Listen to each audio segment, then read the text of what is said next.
과학의 눈으로 보는 색다른 밀리터리 이야기, 밀리터리 S. 과학과 전쟁이 크로스돼서 세계 패권을 뒤흔든 결정적 장면을 공개합니다. 교수님, 안녕하세요. 네, 안녕하세요. 역대 세계 전쟁의 승부처는 과학이다라는 말이 있습니다. 그만큼 과학과 전쟁의 관계가 아주 밀접하다는 얘기겠죠? 네, 맞습니다. 아인슈타인과 히틀러, 창조와 파괴, 겉으로 보면 굉장히 먼 관계이겠지만 또 안으로 들여다보면 상당히 긴밀한 관계에 있습니다. 전쟁이 과학에 영향을 미치고 또 거꾸로 과학기술이 전쟁에 큰 영향을 미쳤기 때문에 이 둘 사이가 서로 여러 가지 형태로 얽히면서 인류가 지금까지 살아오게 된 거죠.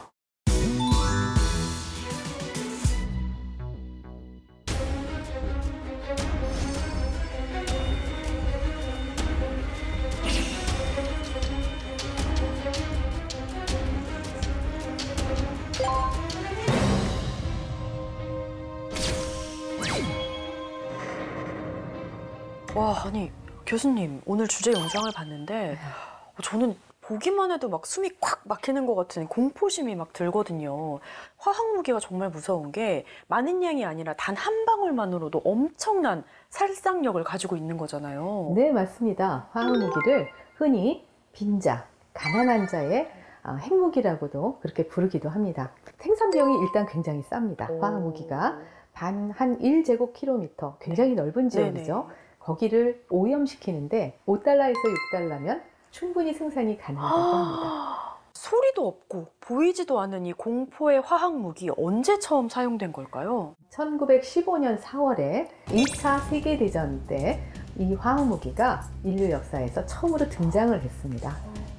이프르 전투가 1차 세계대전에 있었는데요. 독일군과 연합군이 대치를 하고 있었는데요. 이때 독일군이 인류 최초로 염소가스, 화학무기를 들고 왔어요. 당시에 총 한 번 쏘지 않고 독일군이 독가스를 씀으로써 연합군 진지의 중심 4km를 점령할 수 있었다고 합니다. 야, 독가스가 무서운 거는 뭐 알고 있었지만요. 실제 위력이 이렇게 큰지는 정말 몰랐어요. 네, 맞습니다. 이게 1차 세계대전은 참호를 중심으로 끊임없이 포탄과 또 총알 세례를 주고받는 전투였는데요. 이 하루에도 수십 번씩 공방을 오가면서 고작 몇백 미터 전진하는 게 전부였다고 합니다. 그런데 독가스 살포 한 번에 이 적군의 중심부 반경 4km까지 확 점령할 수 있었다는 건 진짜 그 독가스의 위력이 어마어마하다는 걸 얘기해 주는 거죠. 그러네요. 근데 그런 염소가스를 마시게 되면 어떻게 되는 건가요? 우리가 염소가스를 마시게 되면 그게 바로 우리 폐 안으로 들어갑니다. 그러면 폐가 바로 체액으로 가득 차게 되면서 마치 물에 빠져 죽는 익사의 효과를 가져오게 되죠. 그래서 매우 고통 속에서 결국 사망에 이를 수 있다고 합니다. 아니 도대체 그럼 그런 독가스를 누가 만든 거예요? 누군지 먼저 말씀을 드리기 전에 독가스를 만들기 위한 공정 그리고 그 이론이 처음에는 인류를 구원하기 위해 인류의 문제를 해결하기 위해서 그렇게 시작이 되었다는 거 믿겨지세요? 독가스를 처음 개발한 사람이 프리츠 하버라는 과학자입니다. 그 프리츠 하버에게는 또 다른 의미의 수식어가 있어요. 공기로 빵을 만든 과학자. 공기, 우리가 마시는 공기 말씀하시는 거죠? 그 공기로 빵을 만든 사람이라고요? 무슨 말이에요? 공기로 빵을 만든다고요? 공기로 빵을 만들어? 보이지 않는 이 무에서 유를 창조한 거잖아요. 와, 그러니까 애기들 보는 그 동화책에는 구름빵이라는 게 있긴 하거든요. 근데 공기로 빵을 만든다? 이게 무슨 말이죠? 그러니까요. 프리츠 하버는 1909년 1차 세계대전이 일어나기 좀 전이었죠. 공기 중에 이렇게 무한히 섞여 있다고 볼 수 있는 질소에서 암모니아를 대량으로 생산하고 합성할 수 있는 하버 보슈 공정이라고 하는데요. 근데 왜 그 암모니아가 중요했을까요? 글쎄요. 왜 중요했을까요? 네. 인류가 당시에 굶주림에 많이 시달리고 있었는데요. 바로 이런 식량 문제를 이 암모니아를 가지고 해결할 수 있었기 때문입니다. 이 암모니아가 농작물에 뿌려지거나 거름으로 주게 되면 굉장히 농작물이 쑥쑥 자라게 되죠. 그래서 하버는 이 연구 업적 때문에 나중에 노벨 화학상까지 그렇게 받게 됩니다.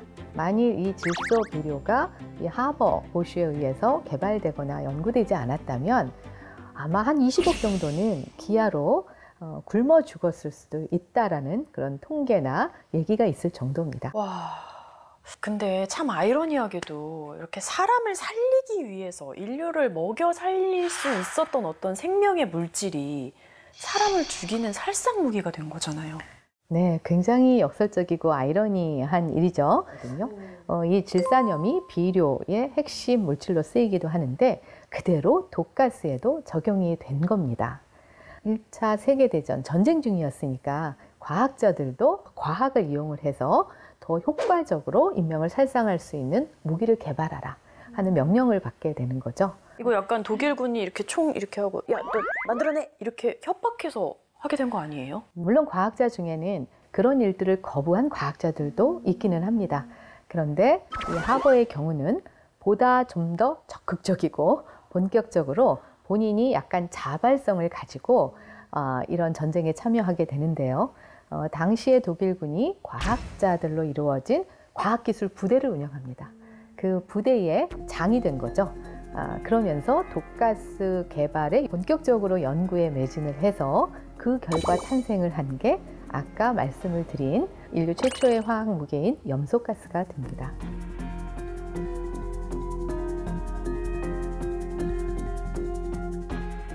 하버는 무기를 생산하고 연구한 것뿐만이 아니라 직접 군인들이 이거를 효과적으로 사용하게 할 수 있는 교리까지도 직접 개발을 했다고 해요.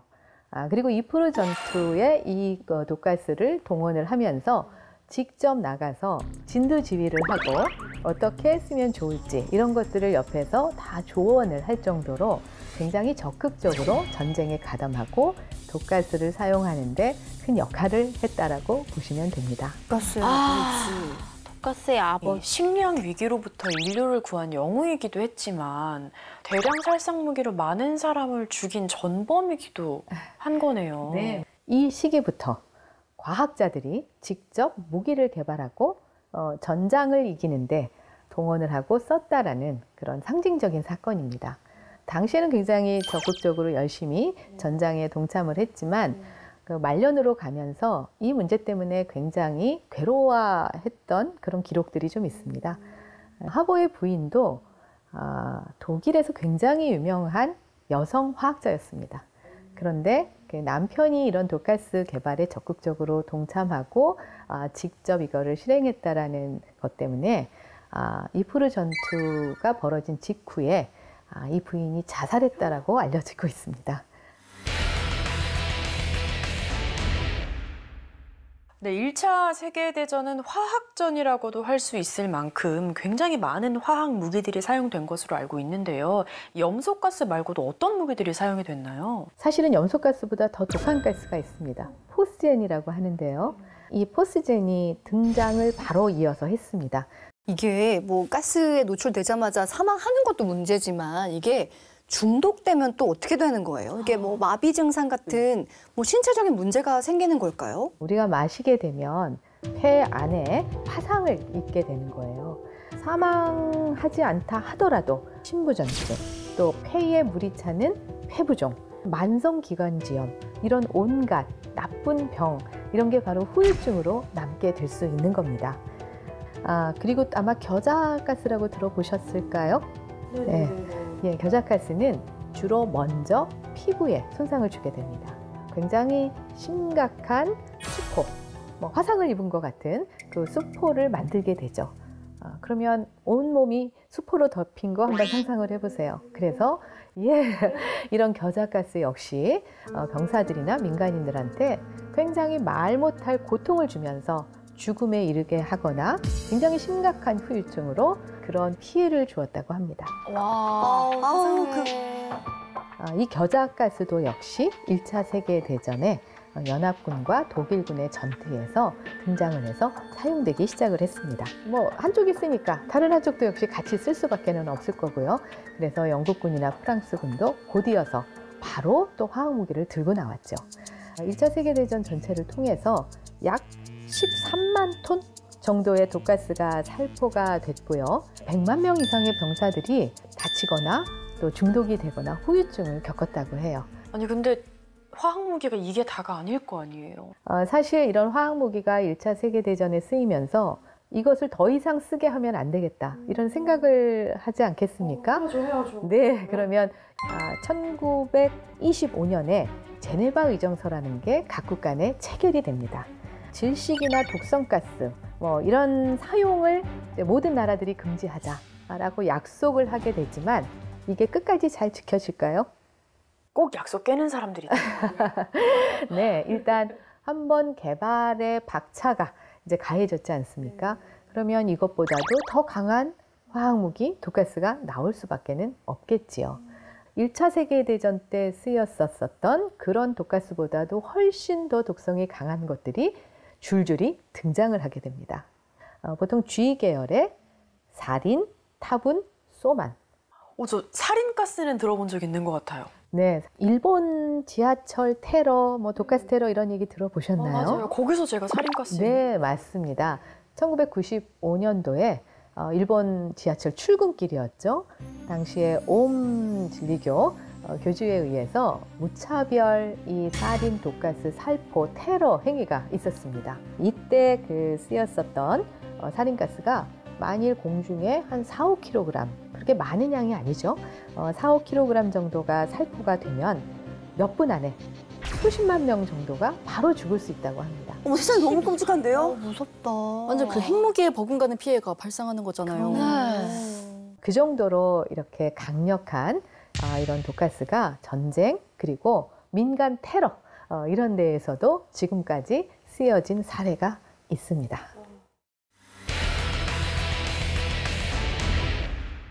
각국 간의 약속, 협정 이건 계속 됐었습니다.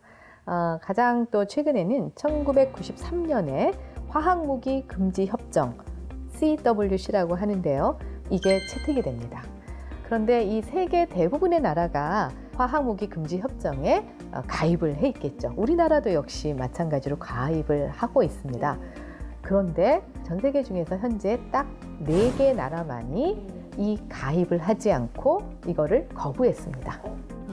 오, 내 뭔가. 나라가 금지 가입하지 기구. 않았으면 이 무기 만드는 나라잖아요. 뭐 이라크, 북한, 뭐 러시아 뭐 이런 데인가? 북한이 역시 여기에 가입을 거부해서 하지 않고 있는 상태고요. 이집트, 네, 이스라엘, 네, 그리고 남수단입니다. 이 4개 나라가 현재 이 화학무기 금지 협정에 가입을 하고 있지 않습니다. 북한. 역시. 아. 근데 이거 너무 섬뜩하네요. 아주 가까운 곳에 독가스의 위협이 도사리고 있는 거잖아요.